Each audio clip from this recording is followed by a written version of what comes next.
And so I want to introduce Dr. Eve Hall, and I'm just going to read a little bit. She has quite an amazing story that she will tell you about herself, but let me just tell you a little bit more than what's on the screen. So as you see right now, she serves as the president and CEO of the African American Chamber of Commerce in Milwaukee, where she's leading the renewal of the organization. By the way, at the end, there's going to be plenty of time for questions, and I think lots of different areas might be fair game. We can explore different areas in the hour we have. So prior to the Chamber, Dr. Hall served as the Chief Innovation Officer for the Thurgood Marshall College Fund, where she spent 10 years in various national leadership roles impacting students in university school district partnerships in several states.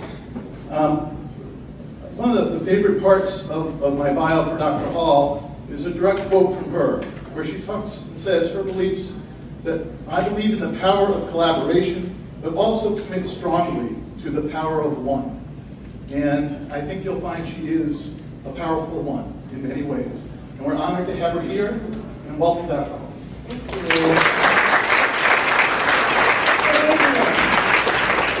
This lady got to be worth it. We had to sit here and wait.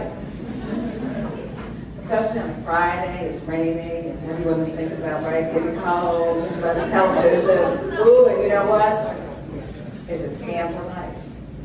Oh, Lord, right? So for some people, how many people watch Scandal or hear about Scandal? Listen, I was like, oh yeah. So I say that because it's funny. I didn't know about Scandal. And so I was at some social affair, and so there were some ladies, talking about Scandal. Oh, did you see it last week? And so, they did so-and-so. I was like, I don't know. And so it sounded really good, okay? And I'm not a big television person, but I'm one of those, when I get hooked on something, I'm hooked. So, this sounds really juicy, okay? So, didn't think about it anymore. So one night, I just happened to land on Scandal. Whoa. I see now what they're talking about. So, anyone who doesn't know about Scandal, watch it. You'll see what I'm talking about. But anyway, it's great to be here. Cardinal Stritch, of course, is my alma mater, and this is one of my favorite rooms, quite frankly, when we would have our summer institute, and during June, we'd be here for about 2 weeks, and I think the other section was open. And it was just always fascinating because there were always these very interesting people that came. And then it was also a great bonding time just for all the different cohorts that were here at Cardinal Stritch. So I will say to you that I am truly a believer in Stritch. I hope all of you are having positive experiences here. One of the things that I appreciated about Stritch is that they're really focused on you being successful. You know how there's some places where people focus on the curve, and only a certain number should make it and certain numbers shouldn't. The focus in the doctoral program for me was, how are we going to make sure that you're successful? So tonight, I don't have a PowerPoint. I just want to speak to you just about leadership, about some of my experiences, and then let's just have a conversation. I will tell you this, you can read as many books as you want to. Books sound great, you have everything framed out, the way it should work. But in reality, until you live it, until you do it, until you have the experience, none of it really makes sense. And you really have to apply it as you go along. The role that I'm in as the president of the African American Chamber of Commerce was not on my hit list, was not a part of my dream, which being here at Stritch in a place that's basically spiritually based, you will understand that the journey in this life is not about you. It is really about where God or whoever you believe in assigns you and places you. And it's up to us as individuals to accept that assignment. I am from Milwaukee, Wisconsin, went to school in Florida, lived in Florida, had some great experiences, came back here to Milwaukee at one point and said, I'm just going to be here for a few years and then I'm going to move out east. And every year, I wasn't getting any closer to out east. In fact, I kept getting really great opportunities here in Milwaukee. Everything from working with Milwaukee Public Schools, running a schools work initiative, to being a registered lobbyist for a family service agency, running a Whitewater and MPS partnership where I was working with pre-college students, running Tommy Thompson's office, never imagining even working in government, and then Thurgood Marshall College Fund, and a base in which I was actually a learning disabilities teacher in Tampa, Florida. So I mean, I've been nonprofit, education, government. I finally made it out east though, 2 years ago, after this long journey of not even getting close. And it was after I finished my doctoral program here that Thurgood Marshall College Fund, which I have been with since 2001, just asked me, proposed to me, if I would be willing to come out to DC and actually help run an office. And I really started in the earlier part of my career. Went out there, had a good experience, and was reaching a point where I wanted to run an organization. But my idea was, I was going to find an organization out in DC because I really loved that area where family and friends were. But guess what? That wasn't God's plan. His plan was for me to come back home to Milwaukee and run the African American Chamber of Commerce, which I will tell you, initially I fought all the way.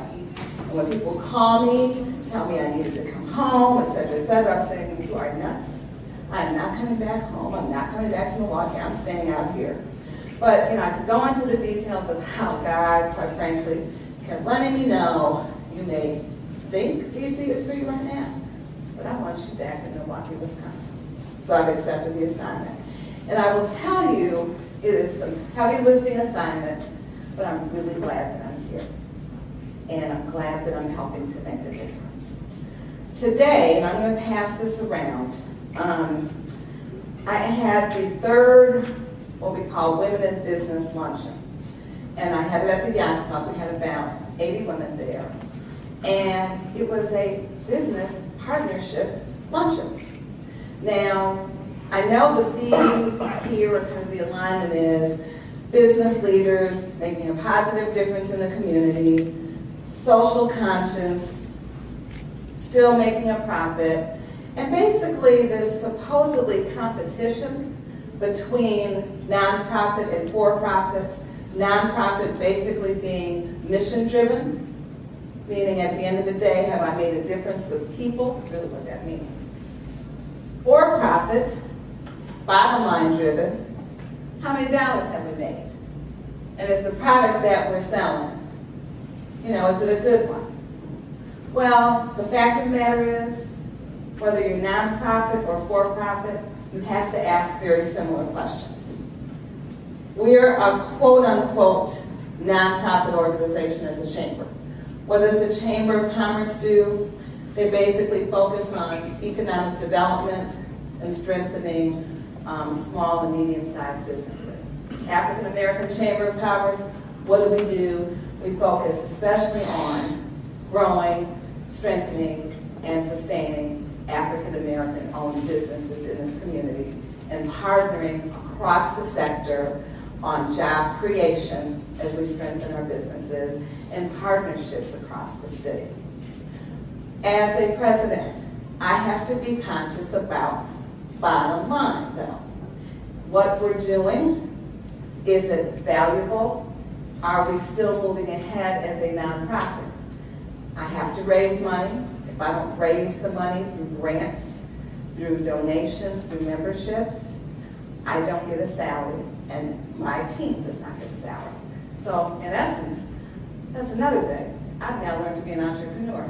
Never thought I'd be in a situation where, at the end of the day, if I don't raise it, I don't get paid. But I tell you what, it has truly helped me understand entrepreneurs and understand the courage that it takes to say you're going to start a business. Because when you start a business, everything's on you. I mean, it sounds grand, but it takes a lot of courage. And today, the actual workshop that I had was called From Corporate to Entrepreneurship. And I'll just pass this around and kind of give you a sense of the kind of work that I do. Because with the Chamber, what I've had to do is I'm rebuilding an organization that had lost all credibility in this community. I see a few heads shaking that may be familiar, but basically the organization started in '93 with beliefs of integrity for building businesses, etc. And it's what happens in many situations. It did not go in the right direction, and instead of members really getting contracts, etc., that was not happening. And so there were just a lot of things that occurred and just took it down the drain. So corporate members, the community just had no more belief in the organization. So I had to come back and rebuild it. And we're making some strides, and one of the programs is a Women in Business, and we're starting a revolving loan fund program, etc. But that's encouraged to do. And what I'd like to do is really go through a few things about leadership, because at the end of the day, all of you are business leaders, or you're striving to be business leaders, whether it's your own business, whether it's in an entity that you work for. You will be representing, supposedly, business leaders with a conscience, business leaders with value, business leaders with a mission, and business leaders that need to understand who you are in the realm of this sphere. So let me just start off, I'll pass this around. Again, talking about profit, nonprofit. Can you be in business and still make a difference? In this particular situation, how many people have heard of Johnson Controls? Okay, everyone's heard of Johnson Controls, right? JCI. JCI is a major partner of mine. They sponsor what you're about to look at. There is someone at JCI who believes in what we're doing in the Chamber, but it's also based on relationships and partnerships that I've had in the past. And I want to go through that with you because it's going to be critical to you as business leaders and in what you do. What you will see here, once again, corporate individuals. The two ladies that you see, they were all in corporate, went into entrepreneurship. They shared their story today about the journey and how it took courage and passion to do so. The gentleman that you see in this brochure, or our program rather, Reginald Layton with Controls, talks about how he and his wife actually went into business at one point and just learned a ton of things, what they should and should not have done, which has helped him in his particular role at Johnson Controls. There's also a little bit of an excerpt of the Chamber. But as you're looking at this, let's talk about you. Let's talk about you as business leaders, but just leaders in general. Because all of us have been put here for a reason, for a purpose. None of us are by mistake. And at the end of the day, it's about making sure that wherever we are, we're making a positive impact. And you never know whose path you're going to cross. You never know what impact you may have on someone. Let me just tell you something very quickly. How many people have heard, what is that, chicken soup for the soul? Okay, so there was a story that I read once about a student who was cleaning out his locker. And cleaning it out, some other student walks by, what are you doing? Student is like, just cleaning out my locker, I'll be back, or something like that. And somehow they started this conversation. This student invites the student to his home, has conversation, meets parents, etc. And then the student ends up going home. Well, maybe a year later, they cross paths again. The student who was cleaning out the locker says, "Thank you for befriending me a year or so ago, because I had really just lost hope in life. I was cleaning out my locker because I was really thinking about committing suicide." Now, that's pretty extreme. But the fact of the matter is, in this particular instance, possibly, if that student had not stopped at that locker to befriend someone else, that could have been a lost life. Impact. You never know what kind of a conversation you're having with someone, how you're making a difference. So, when we think about leadership, number one, it is about influencing, motivating, and galvanizing others around issues, actions, an agenda, whatever you may be doing in your business setting. Your values will be reflected in the way that you work with whoever it is in your setting. Leadership, running a business, aligning your values with who you are, is being able to kind of stand from the balcony, look at everything that's going on around you, and be able to really take a look at what you need to do. As the leader of the chamber, there was all kinds of stuff going on.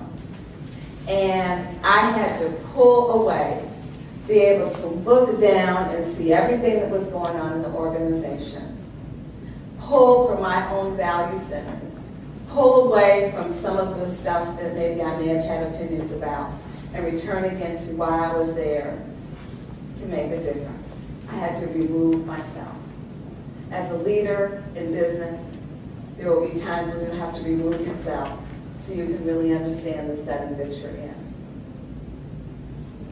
In business, again, running with values, seeing people from a value-added perspective, not from a deficit base. The people that are in your sphere, what do they bring to the table?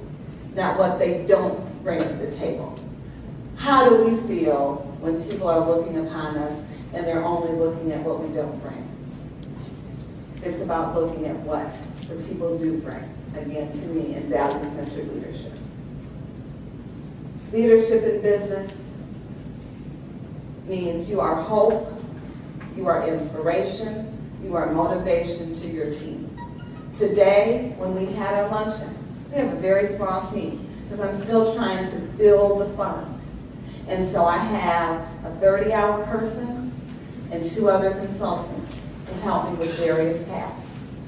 I can't pay a lot. We're still trying to make it. I better help them feel really good, right? About what they're doing. I need to help motivate them, inspire them, but to let them feel that they're continuing to grow as they do what they're doing for probably oftentimes money that they don't normally make because it's less. But as a leader, as a president, as someone again with values, I've got to look at different ways that I help people matter in the setting that I'm producing. Accepting the fact that you need help and that there are other people around you to help you as you're moving forward as a leader. We can't do things by ourselves. We've got to lean on other people. So I look at different mentors. I even look to the team that I have, because if I just said, Paul, this is just on you, I would never make it. So being open enough for the help that you need. As a leader, as a business leader, you are a strategist, you are a connector, and you're a visionary. All 3 things. You have to know which way you're going, how you need to do it, and doing it in the right way.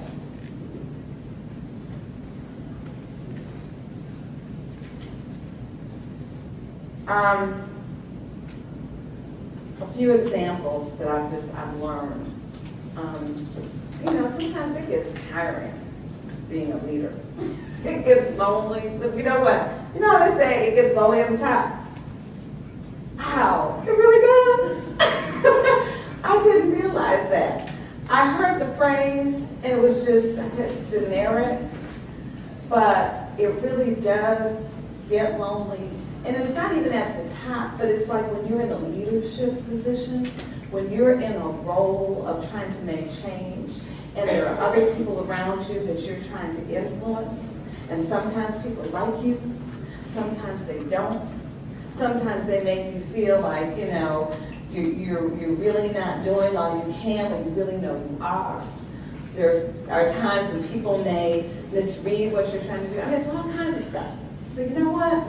You better have a strong constitution, a strong foundation when you are in business, and especially when you're trying to come from a value-added perspective or a value center, because not everyone in business is thinking about values. Not everyone in business is thinking, how is this going to be beneficial for others? Many think about how will it be beneficial for me and not care about others. If you're the only one that is standing for right, will you be able to do it? Will you be able to do it when you're the only one and everybody else around you is like fire? That's a part of, as you think about leadership, as you go into business, whatever, there will be those times. It's not always about you. I don't know what everyone does in this room. I know you represent a number of different programs and different levels. But at the end of the day, it really is about what you are here and purpose to do. And your role every time we breathe is to find out, are we where we're supposed to be? And do it with all the zest that we can. Let me just give you 5 leadership keys, and then let's just open it up.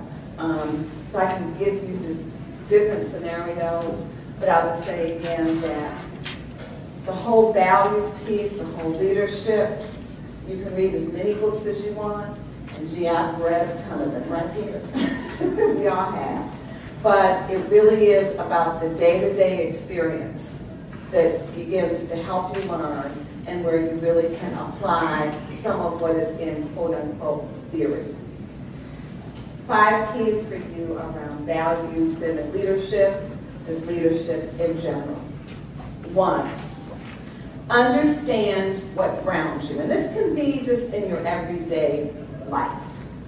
Understand what grounds you and what gives you your peace. When you have those crazy days, is it spending time in the Bible? Is it a massage? Is it exercise? Is it just going in a room where it's quiet? Is it going somewhere to get coffee? Whatever. You need to understand what grounds you. Where do you get re-energized? Because even as you're working this program, sure, you're working full-time jobs, you're raising families. I mean, this isn't all you do, is it? Hello? Okay, because you're all looking at me like you had a long day anyway. All right. And look, I know how it is when you come to class at the end of the day. Sometimes you're with it, and sometimes you're not, right? And I could tell by the faces who's with it and who's not. But it's okay. I don't take it personally. So, know what grounds you. Number 2, know who you serve. At the chamber, it's so strange. Okay, I celebrated 1 year, April 9th. It finally dawned on me maybe a month ago that who I really serve are the members of the chamber, the people who pay the money to be a part of the chamber. Now, I know that sounds pretty basic, like, geez, you got a doctorate. You didn't understand that the day one? No.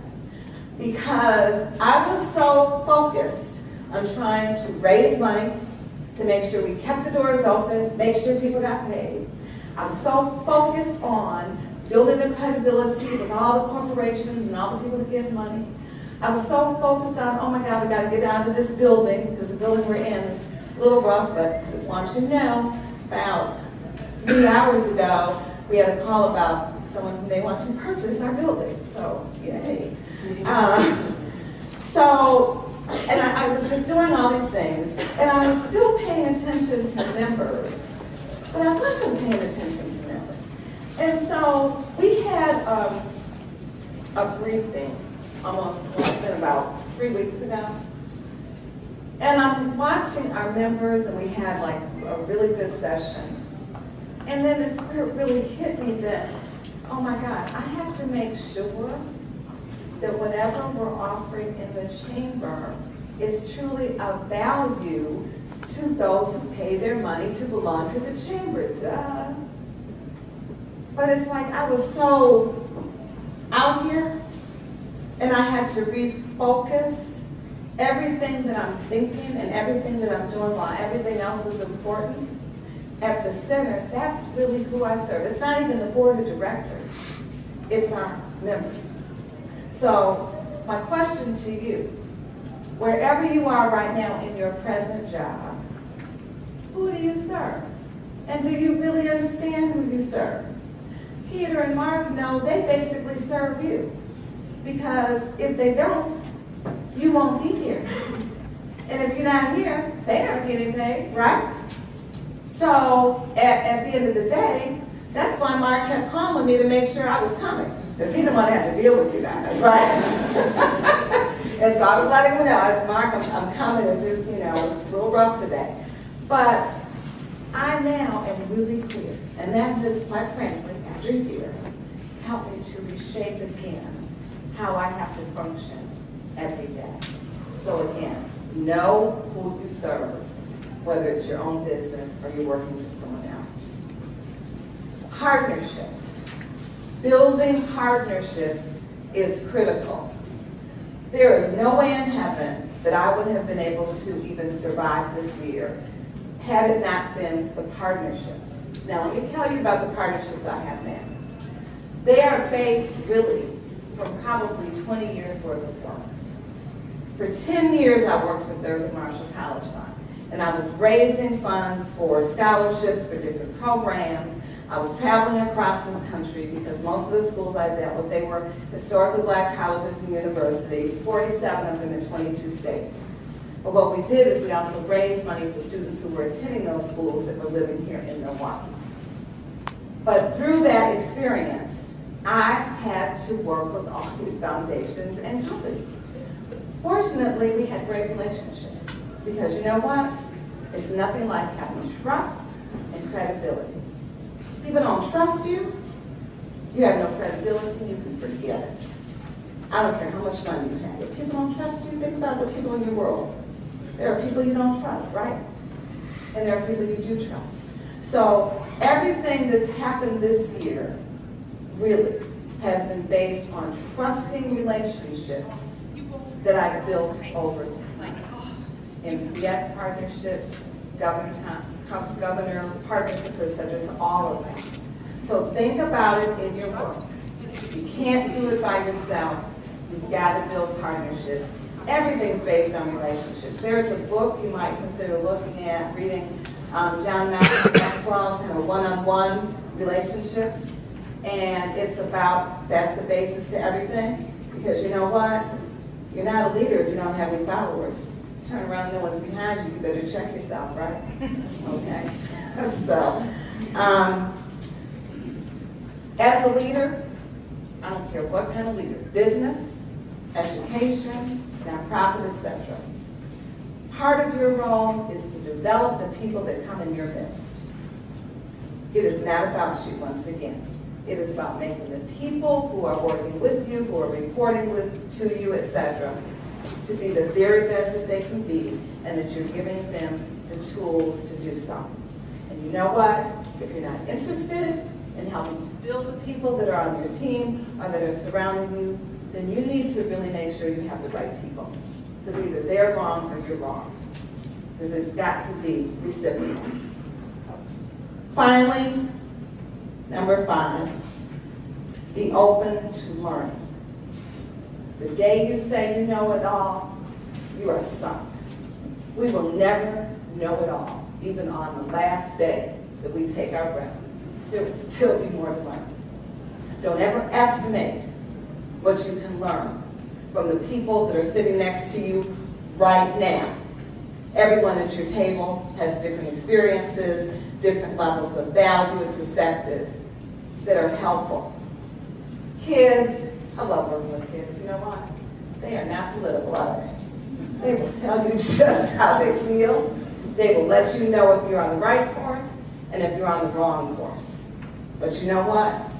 When I taught school, elementary, my kids taught me a lot. And middle school too. All of them. So everyone in your world you can learn from. I heard a great saying the other day They said, 5 years from now, besides being older, the difference in your life will be based on the people you meet and the books you read. The people you meet and the books you read. And when you think about it, think about all the people that are in the room. I'm sure many of them you did not know before, correct? So, correct? Okay. So, that's already a difference. I'm sure you've learned some things. The books that you're reading, they weren't books you read before, are they? I know they are. I didn't pick up the books from the doctoral program or master's program, right? So, the books are experiences for you. There's a book I read recently, and you may have read it. It's on Nelson Mandela, leadership. What is it? Nelson Mandela's Life Through Leadership. And it was written by a gentleman, Stingel, who actually just shadowed him, I think, for several years. Oh my God, if you get a chance to read that book, you will be changed for life. When you talk about a person who understood his purpose, who went to, just to the extreme based on his beliefs, and you know what? Still came back and made a difference. And we complain about things right now. I tell you what, after I finished reading that book, it helped me to have a new appreciation for people who take a chance. That's why I say there is a power in one. There is a power in each of you to make a difference in the sphere in which you're in. Because when you think about some of the people that come to your mind that have made a difference or a change in this country, don't you think of individuals, right? Oftentimes we think of individuals. Next we think of small teams, because at the end of the day, after the individual, like Margaret Mead says, most times it's just a small number of people that make a huge difference. So never underestimate that number, but don't underestimate you.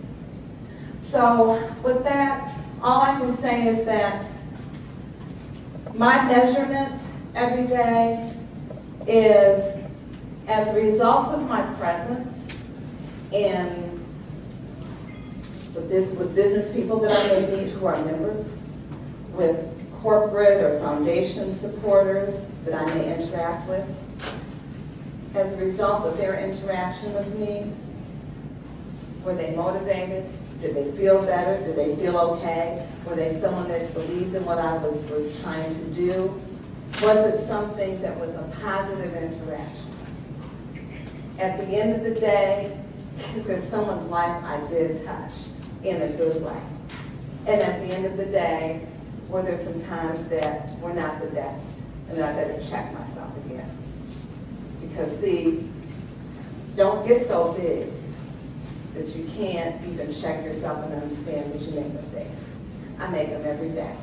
And probably the best thing you can do when you talk about value and leadership is when you make a mistake, do something wrong, just say, you know what, I messed up on this. Or I'm wrong. Or I didn't mean to come off the way I did. And you know what? It will take you miles ahead with the people you work with. So, let's chat. Talk to me. What are you thinking about when it comes to leadership, business, values, some of the things I've said? What has crossed your mind? Please don't say nothing. We're going to come around with mics so everyone can hear you.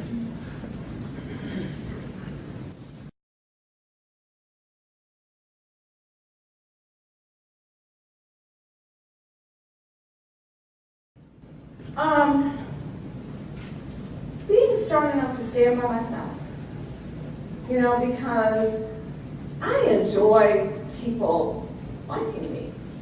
I enjoy, I enjoy feeling that if there are individuals in my midst, they really want to be there, or they enjoy the presence. And it bothers me if that doesn't happen. And so what I had to learn is that, you know what, And especially, and I gotta tell you, this role, and probably the MPS role and Tommy Thompson role, because that was what I really understood, how deep the Republican, Democrat, black, white, all those issues are. And being able to really believe in myself and what I was doing, and know that there were people that just didn't endorse me anymore, or just didn't think highly of me, and still be okay, and still say, okay, let me keep it moving. There was a point in time, even at the chamber, because the chamber's gone through so much, in which there was a lot of stuff going on outside of me. And some of it was about me, and some of it wasn't. And I had a choice. I could have said, you know what, forget it. This is not what I bargained for when I moved all the way back from DC here. I'm done, let me try to go back. Or I made a commitment. My passion is larger than what's going on, and I have belief in my higher that I really am supposed to be here. Let me keep marching. You know what? I kept marching. And as a result, things have synergized. But I gotta tell you, it was hard as you know what. And I can admit that. It was not easy. It's not easy. I remember one time when I was working for Tommy Thompson, and I actually was escorting Martin Luther King Jr.'s either first or second cousin. And we were going to a restaurant. Everyone remember QMH? Yeah, right, okay. It was like a restaurant up on 3rd Street, right? So it's closed now, but I was going in with, I can't remember her name. And so this lady came out who had been like a mother to me growing up. And she said, I can't believe you're actually working with them. That is not how you were raised. How dare you? I mean, she just went on and on. I'm like, yes, ma'am. And, walking with this lady. And, I mean, she kept going on. I mean, this is someone I really respected. Someone I never expected, would come off to me like that. Right out in front of everyone, and everyone's turning around looking at me. And I mean, and that happened to me not once, but several times. And I started to keep going. Now you talk about feeling uncomfortable. And again, questioning myself. And once again, I say, okay, I made this decision. I was very purposeful in this decision. And I'm going to keep it moving. Because I figured, you know what? This is an Eve Hall belief. We need to have representation. As an African American, we need to have representation on both sides. Because at the end of the day, it's about business. It's about who's controlling the resources. It's not personal. That's the Eve Hall. I'm not representing the chamber, okay? That's an Eve Hall political statement.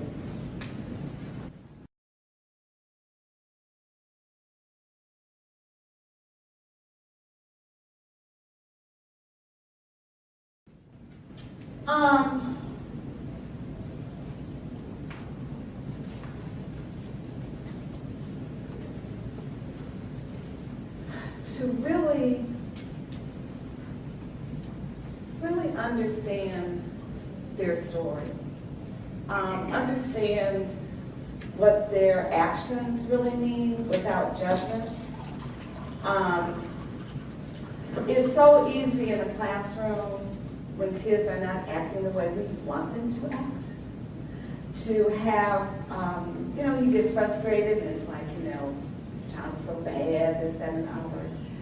And you don't look underneath what's going on. And my kids taught me to look underneath, because when they would feel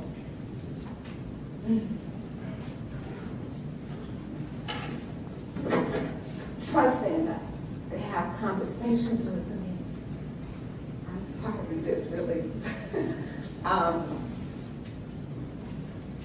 safe enough to have conversations with me, that helped me understand how important it is that we are right, that we do the right things. And I'll give you an example. I was a learning disabilities teacher, and they used to have a nickname for me. I was in my 20s, and they used to call me Miss NAACP. And it was weird. It was because I was in a school. I was in Tampa, Florida, and I had interviewed for the job there. You would go to the school and interview, and so I had gone to the school, and it wasn't right in the central part of Tampa. It was kind of out. It was probably, if I would compare, it might be from the central city, maybe out by Webster. Who knows where Webster used to be, right? Webster Middle School. Okay, so the first day, all of African American children, all the children, they came in on the bus. And I was like, wow, okay. Because I didn't realize the neighborhood, I didn't know. So they all come in on the bus. That's the first thing. Second thing, there aren't that many of us on the staff. And I befriended a couple of the other teachers who really had a sensitive heart, really helping our kids. So anyway, long story short, as a learning disabilities teacher, of course, for those of you who know, you get the recommendations, right, of the kids that are supposed to come to you and you have to test them. So I remember the first time I tested a child. I was in the room by myself with this third grade African American male. And he was struggling. And it hit me that I had two choices. I could make him feel more comfortable in taking the test and helping him to feel at least accepted, even though he was struggling, that it was okay, let's just do the best you can. Or I could make him feel worse than what he felt and set up an environment of, you need to hurry up. Whatever, okay? I mean, you know the comments that people can make, right? Because it was just that student and me. And what I understood is there is a lot of power that teachers have with students, that I could make a student or I could break a student. And that child confided in me on some things going on at home that he didn't really know me.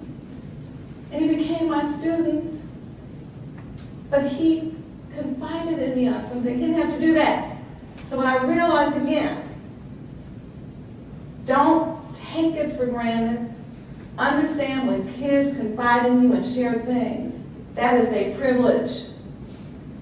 And I had so many of my students, we were just close. I mean, it got to the point, they didn't want to have lunch with other kids. So they called like the Miss Johnson's, it was Johnson, Miss Johnson's Cafe. That's what my classroom became. Because the kids would actually come for lunch. You know, because learning disabled, that was like a great refuge for them as well. I know that was really long, I'm so sorry. But that, you know, I hadn't thought about that for so long. But that really was an aha moment for me when I was in that classroom with that child. And then, you know, what happened afterwards with all of my students and the way we just bonded and the way they shared and just respecting all of that. So, all right, bye.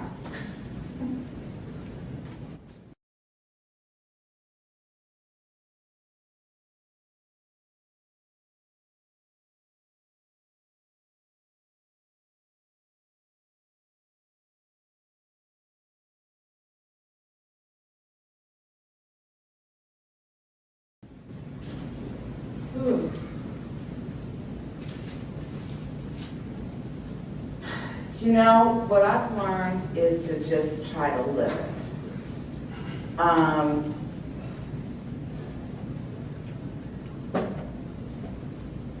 When I think about a couple of settings where our values were very different, and I tried the method of when you try to talk to people, try to convince people about where you think they should be, or what you think, how you think things should be. And what I learned is that the best way to do it is to live out your values, to practice your values, and the people who are really in line with you, especially as a leader, and if you're where you're supposed to be, they're going to be with you. And those people that really can't align and not there to really move the organization forward, eventually it just really works themselves out.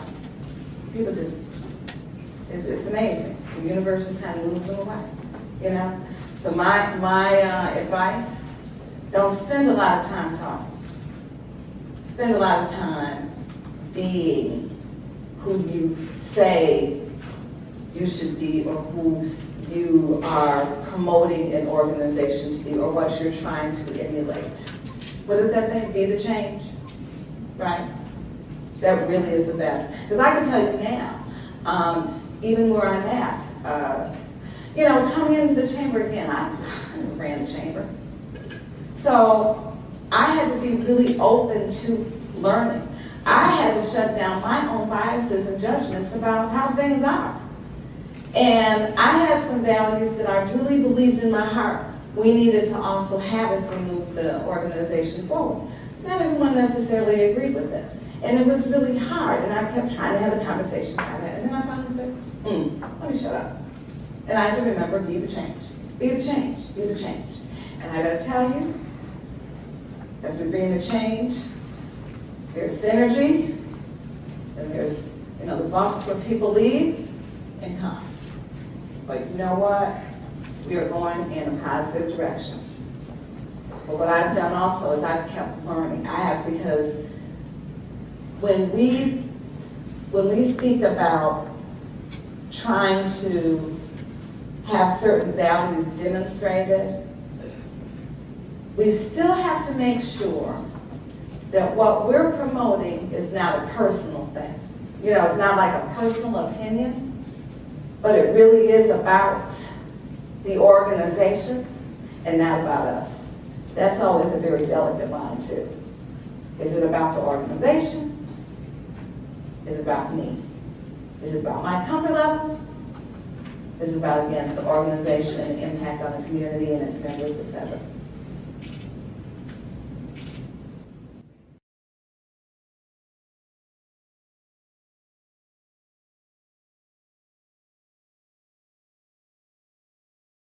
They were. The first thing that comes across to me is what I said earlier about it's not about me. You know, because sometimes I would complain about things to my advisor. It's not about you, Eve. You're not that important, Eve. You know, I mean, they have a way here, I believe, of just kind of getting you balanced out. On understanding, again, our relationship to the world, you know, and who we are in it. And so that's where they were helpful. The cohort model was very helpful because it also forced you, are you in cohorts, right? You're in cohorts in this group too. So, you know, let's face it, we may not love everyone in our cohort, but we respect each other in our cohort. At least that's what you should be doing. And because, again, at the end of the day, right? Every single person now, you know, I had my cohort, and we had our challenges and we had our battles. But at the end of the day, and it was, you know, it's always a work in progress now, right? Okay. But at the end of the day, we did synergize and we did learn to respect, but we didn't always agree at all. But we also galvanized around the fact that we were all in the same program. We all had the same goal of learning, getting out of that program and making a difference. And so, you know, once you can kind of pull that piece together, you're okay. Because really, part of the education is just being in the cohort, isn't it? As you know, it comes like, when it comes to the assignments, like, right? he didn't do as much as I did. And we're all depending on this grade. You know, that gets real touchy, doesn't it? Okay? And I never was trying to be cool about it, okay, and I really admire you. But you know exactly what I'm talking about, okay? So, anyway, so that's, I don't know, did I answer that? I got in my own world, because I remember those cohort days and just, you know, being in class here, but it's all good. I turned out pretty good. I don't have any more, you know, wounds or anything like that. I'm good. Time for just one more question in the back.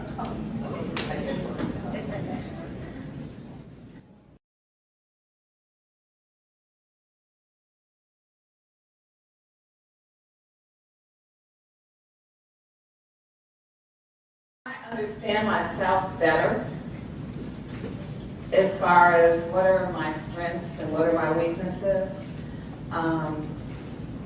I've learned to look outside of me, and again, that measurement is always, is this about all comfort, or is it really about other people? And making sure it's the latter. I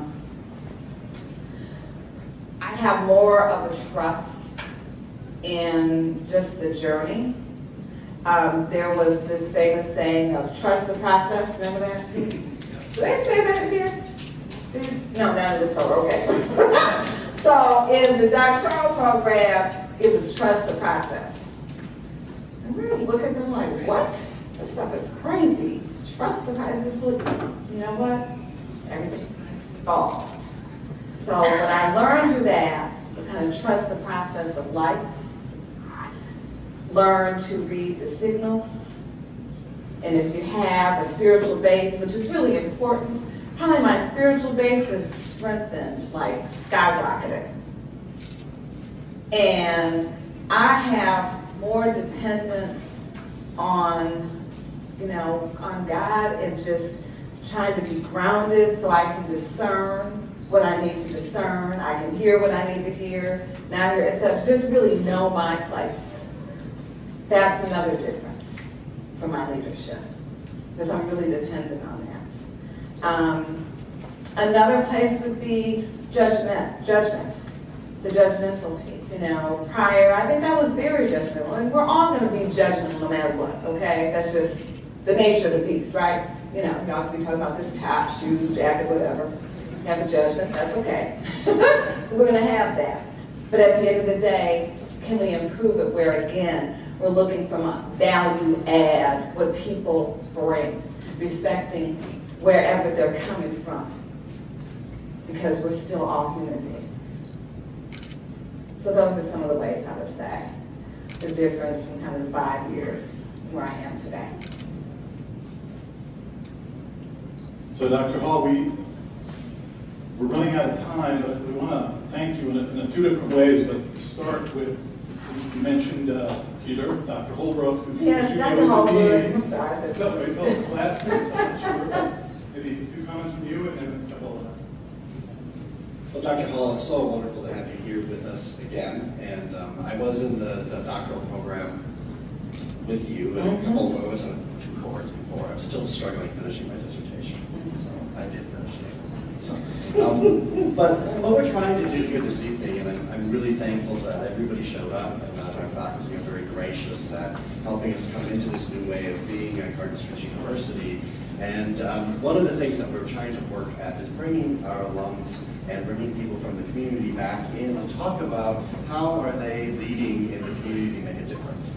How are they doing it in the business world? How are they doing it in the nonprofit world? How are they helping organizations like the Chamber of Commerce, the African American Chamber of Commerce, build a stronger Milwaukee through entrepreneurs, through small businesses, and how do they have the passion to make it happen?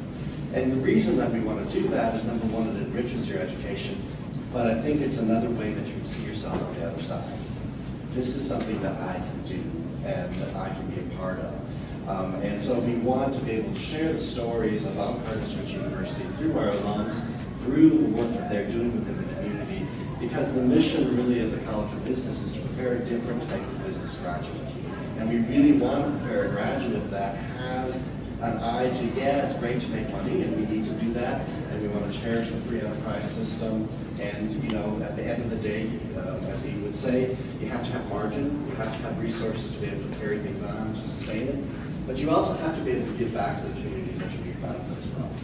And how do we start to continue to teach that and help you to understand it, the best ways to bring people in who are hitting it down the street every day?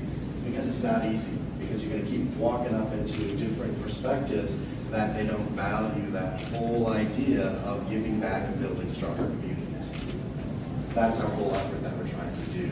So Dr. Hall is a great example of the work that every one of our alums, no matter what type of position that they're doing in Milwaukee, in Minnesota, in Madison, are doing to make a difference in the community. And you're going to be adding into that whole story, that whole fabric, because each one of you are going to make impacts. I know it. Because I graduated from Stritch.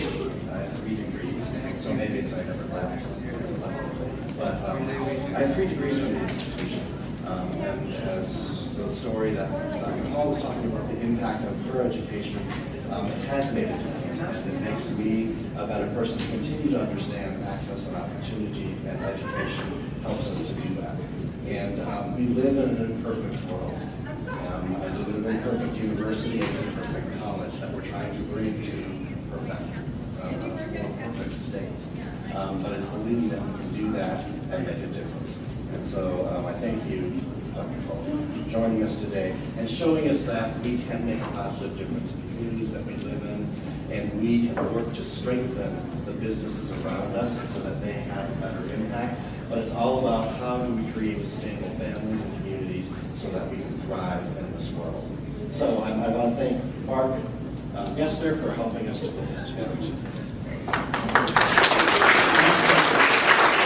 So just real quickly, a few examples for you, Dr. Hall, and for all the students of some of the ways we're beginning to go down that path of transition and change. And if we had more time, the question I would love to talk more about is, how do you recognize when change is taking place? And are there signs that you see in your organizations or you're waiting to see?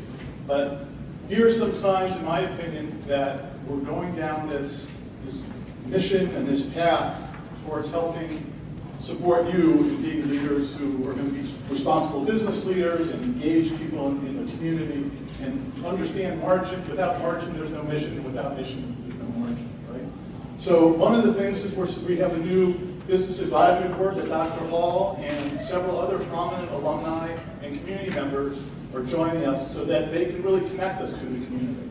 And we have the first meeting of that group next week. We have this Business Leaders with a Conscience series. One of the things we're doing, some of you are familiar with the AmeriCorps program and a more AmeriCorps Vista program. These are it's really the domestic Peace Corps, and we are in the process now of interviewing and hiring somebody who's going to help develop some of our partnerships and help us reach out to the community. This one is the partnership with Junior Achievement of Wisconsin. So that is happening.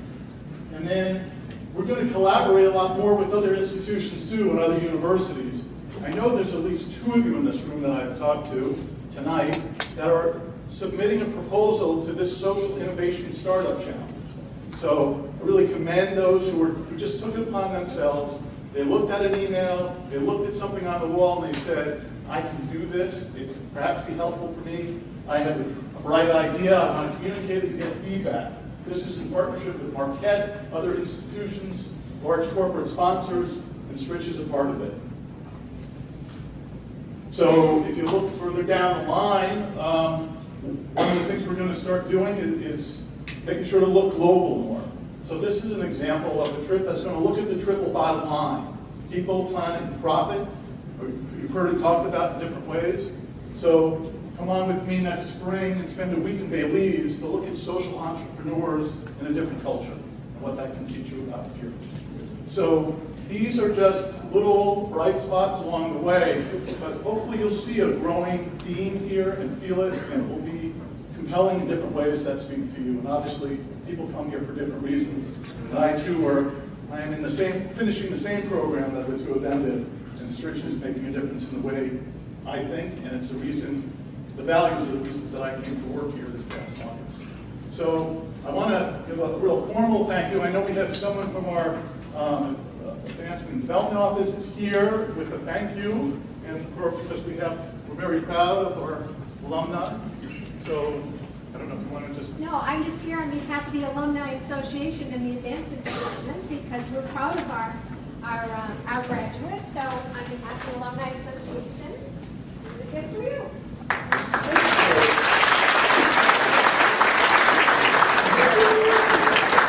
You know, you graduated from College of Education Leadership, but now you're a proud owner of a college of business and management. I love it. It's like a business now anyway, right? So thank you very much. You're welcome. Yeah, and thank you everyone for your patience tonight. I really enjoyed being here. Thank you, Andrea.